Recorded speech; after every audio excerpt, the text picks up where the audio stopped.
Здравствуйте, это новости Татарстана. В студии Миляуша Кашапова. Мы работаем в прямом эфире. Сейчас время рассказать о главных событиях дня.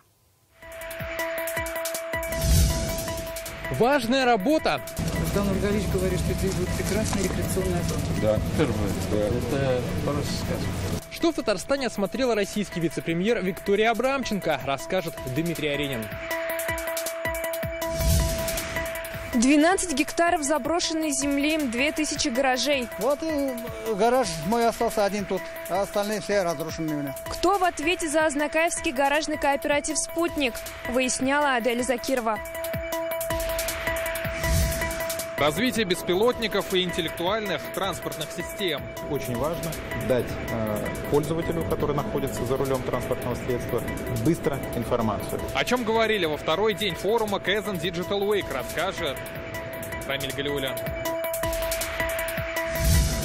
Стрела, летящая вперед. Самое главное, у нас есть уверенность, что мы можем всех победить. В Казанском Кремле чествовали команду по регби. О прорыве, который они совершили в этом году, и планах на будущее, расскажет Рамиль Шайдуллин. Передовой опыт Татарстана по рекультивации иловых полей из Самосыровского полигона ТБО будут тиражировать по всей стране. Об этом заявила вице-премьер России Виктория Абрамченко. Она сегодня приехала в республику с двухдневным визитом. В правительстве страны Виктория Абрамченко курирует вопросы экологии. Сегодня в сопровождении Рустама Минниханова федеральный руководитель посетила ряд объектов. Для рекультивации иловых полей используют специальное оборудование, так называемые земснаряды. Они перемалывают и откачивают иловый осадок. Затем ил обеззараживают и складируют в котлованах в геотубах, где он высушивается. Объем геотубы 2400 кубов, и происходит там обезвоживание. То есть объем ила уменьшается многократно, где с нее потом выходит фильтрат в виде воды, который уже обезвреженный. Остается только сухой осадок ила. С ходом работ сегодня вместе с Рустамом Миннихановым ознакомилась вице-премьер страны Виктория Абрамченко. Общая площадь иловых полей около 100 гектаров. Сейчас рекультивация перешла за экватор. Завершить работы планируют в следующем году. Как сообщила Виктория Абрамченко, сейчас в стране износ очистных составляет 60-70%. И большинство из них построены в советские годы. Благодаря сложной тоже такой фактически пионерской технологии рекультивируется, и точно так же для Волги это больше не будет представлять никакой опасности. И мы сегодня говорили с Рустамом Нургалиевичем для того, чтобы этот передовой опыт тиражировать по стране. Наверное, нам придется провести здесь серию в Казани семинаров для органов управления системой водоочистки в Российской Федерации. Вот этот опыт нужно показывать и тиражировать. Работы идут в рамках федерального проекта «Оздоровление Волги», национального проекта «Экология», а также региональные программы строительства и реконструкции очистных. Все это позволит улучшить качество очистки городских стоков и в будущем при расширении города подключать к канализации новые объекты. Как сегодня рассказали, на месте иловых полей планируют создать рекреационную зону. Мы обсуждали, как можно потом территорию использовать. Рустам Нургалиевич говорит, что здесь будет прекрасная рекреационная зона. Да, Рустам... это просто сказка. Уже в этом году планируют завершить рекультивацию Самосыровского полигона ТБО. Его площадь более 14 гектаров.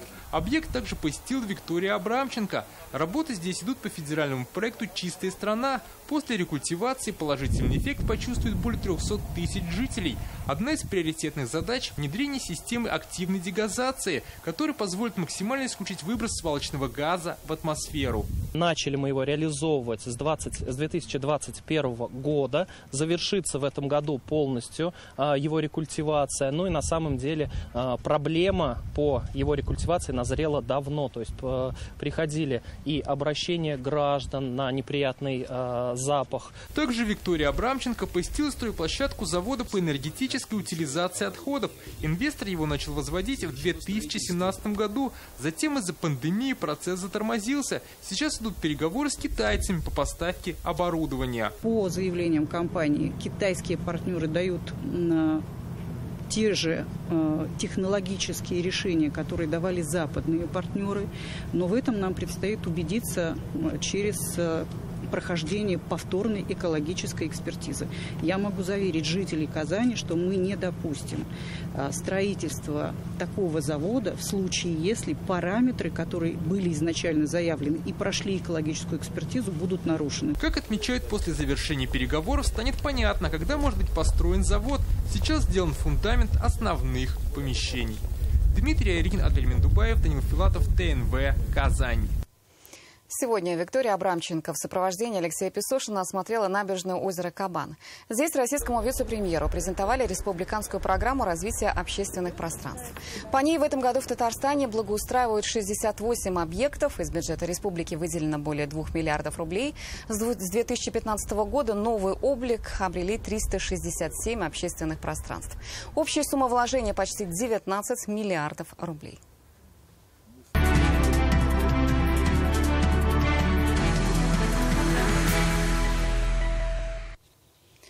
Сегодня ровно год, как в России объявили частичную мобилизацию. 21 сентября 2022 президент страны Владимир Путин выступил с открытым обращением к жителям. По его указу вооруженные силы страны тогда призвали 300 тысяч человек. Цифры 28 октября прошлого года по завершению частичной мобилизации озвучил глава Минобороны Сергей Шойгу. За проявленные боевые отличия на СВО более 1000 татарстанцев награждены орденами и медалями. 9 татарстанцев удостоены почетного звания Герой России. Сейчас в зоне специальной военной операции наши ребята продолжают защищать интересы жителей Донбасса, потому что мы своих не бросаем. Вместо гаражей руины, содержимое боксов беспорядочно валяется на земле. Так описывают свои гаражные территории жители Азнакаевского района. Как говорят собственники, кооператив «Спутник», ликвидированный более 20 лет назад, превратился в пристанище для бомжей. Хозяева обращались в исполком, но к общему решению там прийти не удалось. Почему собственники столько лет не приватизируют свои гаражи? Как в администрации комментируют ситуацию? Мнение обеих сторон выслушала Аделя Закирова. Гараж мой остался один тут, а остальные все разрушены. 12 гектаров земли, 2000 гаражей. Но этого кооператива юридически не существует уже больше 20 лет. Нет даже списка собственников. Как результат, объект пришел в запустение. Жители обходят эту местность стороной, потому что гаражи облюбовали бомжи. Такие дыры пробивают. Олег Закиров один из тех, чей гараж вскрыли и полностью опустошили. Его собственность не приватизированная. Воров поймать не удалось. Мужчина обратился в исполком, чтобы гаражи взяли под охрану. Несколько раз люди обращались в исполкомы, просили, чтобы гаражи такое состояние не приводили, чтобы был какой-то присмотр. Но руководители на это рукой только махали, никто браться не хотел, помощь людям. Кооператив опять все эти спутники, все это возразилось бы, возвратить вспять, то членские взносы можно платить и восстановить. Если надо, то надо нанять охранника, пускай осматривает, сторожит и сделать ворота с двух сторон. На встречу с нами пришла хозяйка еще одного гаража. Своего имени она просила не называть. От интервью отказалась. Несколько дней назад ей удалось приватизировать свой бокс. Это обошлось в 25 тысяч рублей. Теперь у нее вопрос, как защитить свое имущество. Это все чьи-то гаражи, это не заброшенные. В сети под этим видео начались бурные обсуждения. Активизировались и другие азнакаевцы, которые когда-то купили гараж в «Спутнике». Когда видео обнародовали, в исполкоме поручили решить вопрос председателю ныне действующего общества «Автомобилист». Он предложил два варианта. Либо создать заново юрлицо, как юрлицо кооператив «Юлдаш», «Спутник», либо объединить его в одно, как гаражный кооператив «Автомобилист» в виде городской, так сказать, ассоциации. Потому что основная проблема — это воровство, я прекрасно понимаю. То есть воруют все. Практика такова, что все-таки нужно объединяться. Все-таки нужно объединяться как юрлицо, собирать взносы для того, чтобы обслуживать всю инфраструктуру. Исполком он готов лишь, он юридически только может помочь, он не может обслуживать эту территорию, все-таки не исполнительный комитет, это территория собственников гаражей. Администрация района готова помочь возродить кооператив. Там советуют узаконить «Спутник», пока действует гаражная амнистия. По ней кооперативы, построенные до 2004 года, можно оформить упрощенно, но сделать это нужно в течение 2 лет. Сейчас упрощена схема оформления. Не требуется там какие-то, там очень много документов. По упрощенной схеме можно оформить, узаконить, приватизировать это гаражи. Вот эту работу надо будет сделать. Потом, когда мы установить всех собственников, потом надо наладить взносы, чтобы все вносили взносы исправно. Потом уже вот на эти взносы можно будет, значит, какие-то работы начинать делать. При этом мы не отказываемся, мы тоже готовы нести свой вклад администрации. Если мы видим активно самих собственников и видим, если гаражное общество работает, мы тоже готовы помочь. В исполкоме города прошло совещание с представителями Росреестра и управляющих компаний. Здесь обозначили, главное сейчас установить всех собственников. Почему они уже тогда не оформляли? Потому что эти земельные участки были предоставлены еще в 80-х годах, в 96-х годах. И они как бы получили на руки вот этот документ о предоставлении земельного участка. И думали, что они уже оформили, у них на руках документ есть, и спокойно себе жили. Наследники не могли вступить в наследство. То есть у них просто одна бумага была, записи о регистрации не было. Это как бы затрудняет вступление в наследство, то есть это надо было идти в суд. Встречи с собственниками планируют провести в ближайшее время и уже вместе будут решать дальнейшую судьбу гаражного кооператива. Аделя Закирова, Ира Хабибуллин, ТНВ, Азнакаевский район. Оформить ДТП в приложении без вызова автоинспектора. Предотвратить аварии благодаря нейросетям. Предупредить выезд на встречную полосу с помощью беспилотника. Такие передовые разработки сегодня представили на международном форуме «Казан Digital Week». Во второй день говорят об интеллектуальных транспортных системах. Сегодня особое внимание развитию беспилотного транспорта. Так наша республика станет полигоном для тестирования таких машин. С полей форума Рамиль Галиуллин.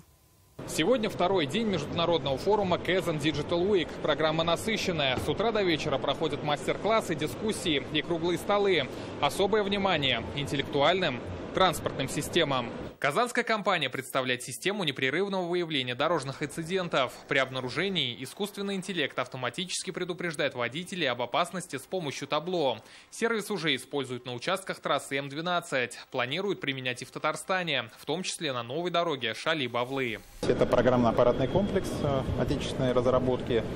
Он позволяет выявлять различное количество инцидентов. Это более 15 инцидентов. Это остановка транспортного средства, это езда задним ходом, это возможный выпавший груз. Для того, чтобы можно было быстро увидеть, что произошло, дальше проинформировать едущий автомобильный поток, чтобы пользователи заранее могли перестроиться, либо сбросить скорость. Московская компания нашла применение искусственного интеллекта для улучшения трафика в крупных городах. Разработчики предлагают оформлять ДТП через приложение. Нейросеть рассчитывает все страховые случаи и полностью заполняет документы. Тем самым автовладельцы не ждут, когда приедут сотрудники ГИБДД. Быстро можно уехать после аварии, не теряя время на ожидание, и тем самым нет пробок. О развитии интеллектуальных транспортных систем говорят за круглым столом. В Татарстане продолжается цифровая трансформация дорожного движения. Сегодня республика – передовой регион страны по управлению транспортными потоками. Только в Казани действует система умных светофоров, метеомониторинга, регулирования движения и многое другое. Интеллектуальные транспортные системы очень сильно развиваются. Сегодня на Казан Digital Week в фокусе внимания участников беспилотники. У Татарстана уже есть наработки. К примеру, запуск первых беспилотных грузовиков КАМАЗ в рамках перевозок коммерческих грузов по трассе М11. Кроме того, в Алубуге ведется работа по созданию зоны тестирования беспилотников. По словам Ревката Миниханова, заявления о беспилотниках на дорогах перестанут быть футуристическими, как только появится инфраструктура. Мероприятия, которые в рамках ТС и куда можно было направлять средства, очень серьезное направление, как высокоавтоматизированные транспортные средства, они как бы остаются в стороне. Да, есть обеспечивающая инфраструктура и так далее, но я не говорю уже о подготовке кадров, я не говорю там о перспективных научных исследованиях. Вот в этом плане, конечно, четкий вертикальный линия. По мнению экспертов, сегодня необходимо создать единый центр компетенций, который будет решать вопросы по беспилотникам. Мы его инициируем, продвигаем на протяжении последующих 4-5 лет, наверное, обосновываем всячески. Если он будет создан, назначен и определены координаты, функции, компетенции и периметр организации, которые входят в этот центр компетенций, это будет значительный прорыв. Развивать беспилотники не только на земле, но и в воздухе будут в Иннополисе. Сегодня на полях форума подписано соответствующее соглашение. Цель – обеспечить взаимодействие в рамках создаваемого сейчас национального проекта беспилотной авиационной системы на территории Республики Татарстан и стартовать здесь ряд инициатив. Это инициативы, связанные со сбором, хранением, обработками данных. Это инициативы, связанные с производством беспилотных авиационных систем, образование и сертификация навыков будущих пилотов. Обсуждение искусственного интеллекта продолжится и завтра, в заключительный день форума. Рамиль Галиуллин, Лейсан Саитова, ТНВ, Казань. Прокуратуру Татарстана может возглавить зампрокурора Санкт-Петербурга. Ильдус Нафиков может уйти в Мариэл. Что известно о кандидате и когда может состояться назначение, о прогнозах пишет интернет-газета «Реальное время». Сегодня в Казанском Кремле чествовали регбийный клуб «Стрела». Команду лично принимал Рустам Минниханов. 3 дня назад они впервые стали обладателями Кубка России. Это отличный подарок 55-летию регби в республике, отметил сегодня Раис Татарстана и вручил государственные награды. У команды удивительная история. Они появились в далеком 1967 году, как студенческая. В 2008 команда прекратила существование. 4 года назад ее возродил президент Федерации регби премьер Алексей Песошин. Как команда сотворила историю и почему скоро может поменять свое название. Обо всем по порядку Рамиль Шайдуллин. Так, доброе утро.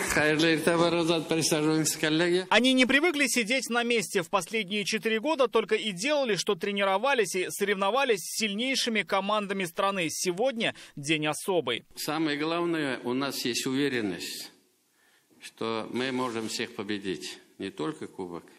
Это тоже получить вот такое внутреннее свое состояние, способность бороться со всеми на равных. Это вот очень важное качество. И вы это показали. Стрела идет вперед! Этот матч уже вписал имя «Стрелы» в историю российского регби, когда на глазах 11 тысяч зрителей команда, половину игры проведя в меньшинстве, разгромила соперника со счетом 23-12. В истории казанского регби. И теперь вот как будто мы сняли комплекс этого младшего брата. Тут даже в соцсетях после игры был мем «Стрела, добро пожаловать в семью», там логотип Акбарса, Рубина, да, то есть... Раис республики отмечает победа, итог планомерной работы всего коллектива. Игроков, тренеров, руководства, Федерации регби, спонсоров.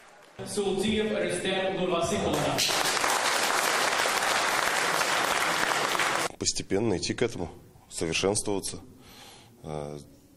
играть и доказывать, что мы должны быть чемпионами. Команда вручила Рустаму Минниханову чемпионскую медаль и регбийный мяч. Слово берет главный тренер «Стрелы» Джей Пи Нил. Он вспоминает, как все начиналось 4 года назад. Хотя регби в республике 55 лет, команду собирали заново и чуть не распустили в пандемию.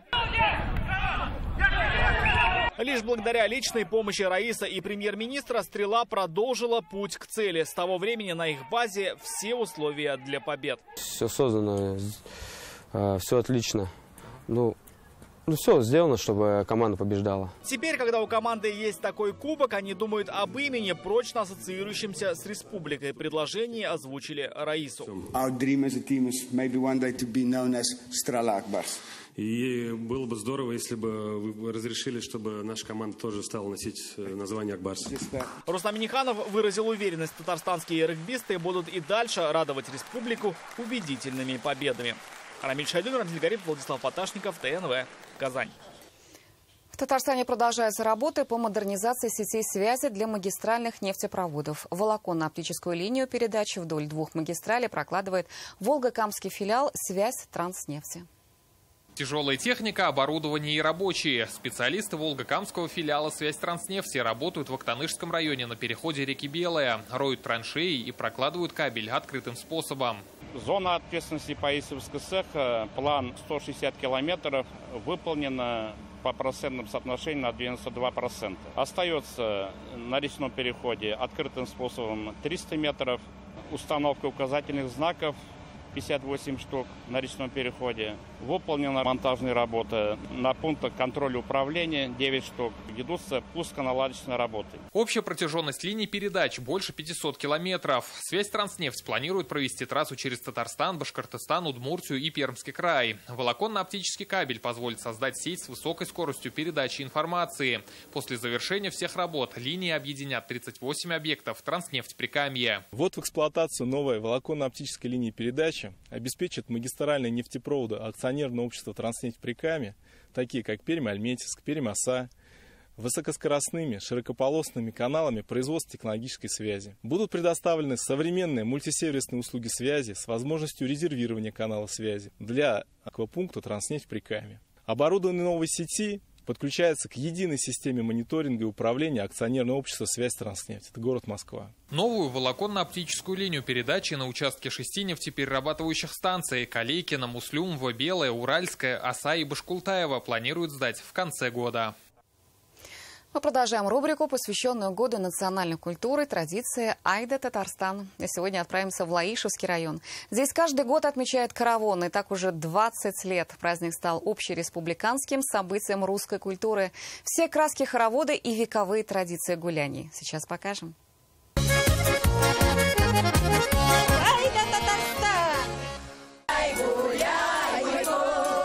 Каравон в Никольском известен на всю страну как большой фестиваль русской культуры. В этом году он собрал уже свыше 10 тысяч гостей и 186 фольклорных коллективов. В селе Никольское каравон празднуют с 16 века. Название происходит от старорусского «каравод» – хоровод. Первоначально он проводился как престольный праздник в честь Николая Чудотворца. Старались все отсеяться к этому дню, к Николаю Чудотворцу 22 мая, чтобы все отсеялись, посадили, и вот потом уже, да, гуляют вот этот вот праздник, играют каравон. Во-первых. А во-вторых, это своеобразные смотрины невест были, потому что вот каждую весну прибавлялись новые девушки в селе, подрастали. В 1955-го, в эпоху атеизма, праздник не проводился, но в 1988-м получил новую жизнь. Традицию смогли воссоздать Светлана Трусова с супругом Сергеем. Опросили старожилов, вспомнили обычаи и собрали ансамбль, вокруг которого и вырос фестиваль. 20 лет назад по указу Райса Республики каравон стал республиканским праздником. В Никольском вот отмечали так окончание посевных работ и водили хороводы на природе. После Троицы в Николу, а еще раньше праздник вот был Троица, а потом Духов день. И вот в Духов день собирались вот такие песни в круг и пели. Сегодня каравон – это масштабные народные гуляния и всероссийский фестиваль фольклорных коллективов. Мы очень любим праздник каравон, каждый год его стараемся посещать. Ежегодно мы поем новые песни, встречаемся со своими друзьями. Каравон – это действительно праздник, который собирает русский фольклор в единую большую дружную семью, с которой очень классно попеть частушки, исполнить песни, поводить хороводы. На центральной площадке разворачивается большой хоровод. Десятки людей ходят каравонным шагом. Это и есть главный ритуал праздника. Хоровод славяне водили посолонь, то есть по солнцу, по часовой стрелке. В каравон играли девушки и молодушки, первый год замужем, у которых еще детей нет. Вот они вставали в круг, и особое действие было держась за мизинцы, локоть к локтю, чтобы никто в круг не пролезал. И особым каравонным шагом шли. Нога правая вперед, левую приставили, правой назад, левую в сторону. Все богатство русской культуры представлено и на традиционной ярмарке мастеров. Гости обучаются гончарному мастерству, резьбе по дереву, плетению корзины, ткачеству. Мы показываем здесь мастер-класс по ткачеству. Ткачество – это переплетение нитей в готовые изделия. Я с 7 лет уже умею ткать, потому что моя мама тоже ткачиха. Это у нас называется коклюшки, на них наматываются ниточки. Это старинный промысел, как бы наш, в Рыбной Слободе, который славился уже с 16 века. И вот мы с 2009 года начали возрождать свой промысел. Кружевоплетение. Пока частушки и фольклорные напевы разливаются по округе, дети и взрослые развлекаются народными забавами. Говори сильно. Я тут. Дело в том, что игра является частью традиционной русской культуры. Игра является частью воспитательного элемента детей дошкольного возраста. Играют даже взрослые и всегда играли в России, в Руси в древние времена. Поэтому игра развивает всю душу, физическую силу, и играть обязательно нужно. В этом году на каравоне создали новую площадку со старинными деревянными аттракционами. Это старинные русские круглые качели, сделаны по чертежам и гравюрам 18-19 века. Раньше такие возили по ярмаркам, по различным праздникам. Вот на коронации Александра они были. Потом в некоторых деревнях на севере такие качели присутствовали, они стояли в центре села, а кабинки были в разных семьях. Но чтобы кататься, все кабинки должны быть вместе. То есть, если они поругались, праздника не будет, кататься никто не будет. Нужно было дружить.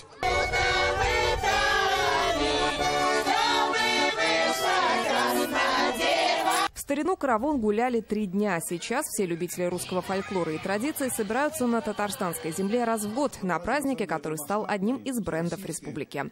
Лина Зинатульна, Рамзель Гарипов, ТНВ, Лаишевский район.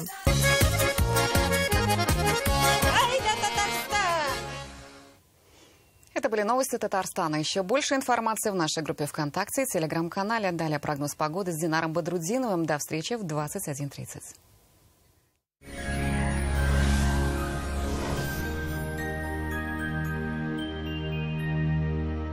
Здравствуйте, Исянмесес, в студии Динар Бадрудзинов. В Татарстане сохраняется по-летнему теплая погода. Это влияние антициклона «Трансформера», который принес в нашу республику субтропическую жару. Подробнее через несколько секунд. Изготовление любой корпусной мебели от Данил Мастер в сентябре со скидкой 10%. Не откладывайте на завтра свою мечту о новой кухне или шкафе-купе по вашим размерам. Узнайте подробности по телефону в Казани 2 167 166. По данным сервиса Яндекс.Погода, в предстоящие сутки в Варске, Высокой горе и Кукмаре переменная облачность без осадков. Температура ночью около 10, днем очень тепло, до 24 градусов. В Буинске, Тетюшах и Апастово малооблачно, без дождей и еще теплее, ночью до 13, днем до 26 градусов тепла. В Черемшане, Новошишминске и Аксубаево похожая картина. Температура ночью около 10, днем 23-24 градуса тепла. В Агрызе, Нижнекамске и Сарманово малооблачно и без осадков. Днем 23, ночью 11 градусов. В Бугульме, Азнакаево и Урусу также сухо и малооблачно. Днем воздух прогреется до 23 градусов тепла. Ночью будет около 11. Отличная погода будет в предстоящие сутки и в туристических центрах Татарстана. В Болгаре переменная облачность без дождей. Днем до 24, ночью до 11 градусов тепла. В Свияжске также комфортная погода, без осадков. Температура 24 градуса днем, 10 градусов ночью. В Елабуге тоже тепло. Днем воздух прогреется до 24 градусов тепла. Ночью будет около 12.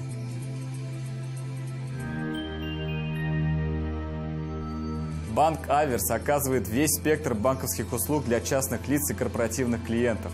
Для бизнеса банк предлагает услуги по расчетно-кассовому обслуживанию, кредитованию, банковские гарантии и продукты с возможностью эффективно размещать свободные денежные средства.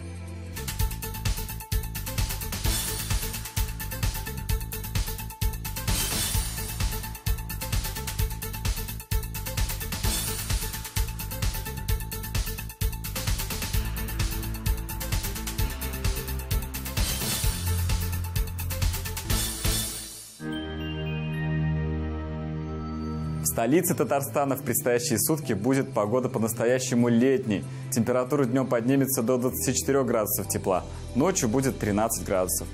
Атмосферное давление выше нормы, 763 мм ртутного столба. Ветер западный, умеренный, влажность около 50%. Магнитное поле Земли спокойное. Это все о погоде. Я с вами прощаюсь. До встречи. Кеннергазумышлабылсын.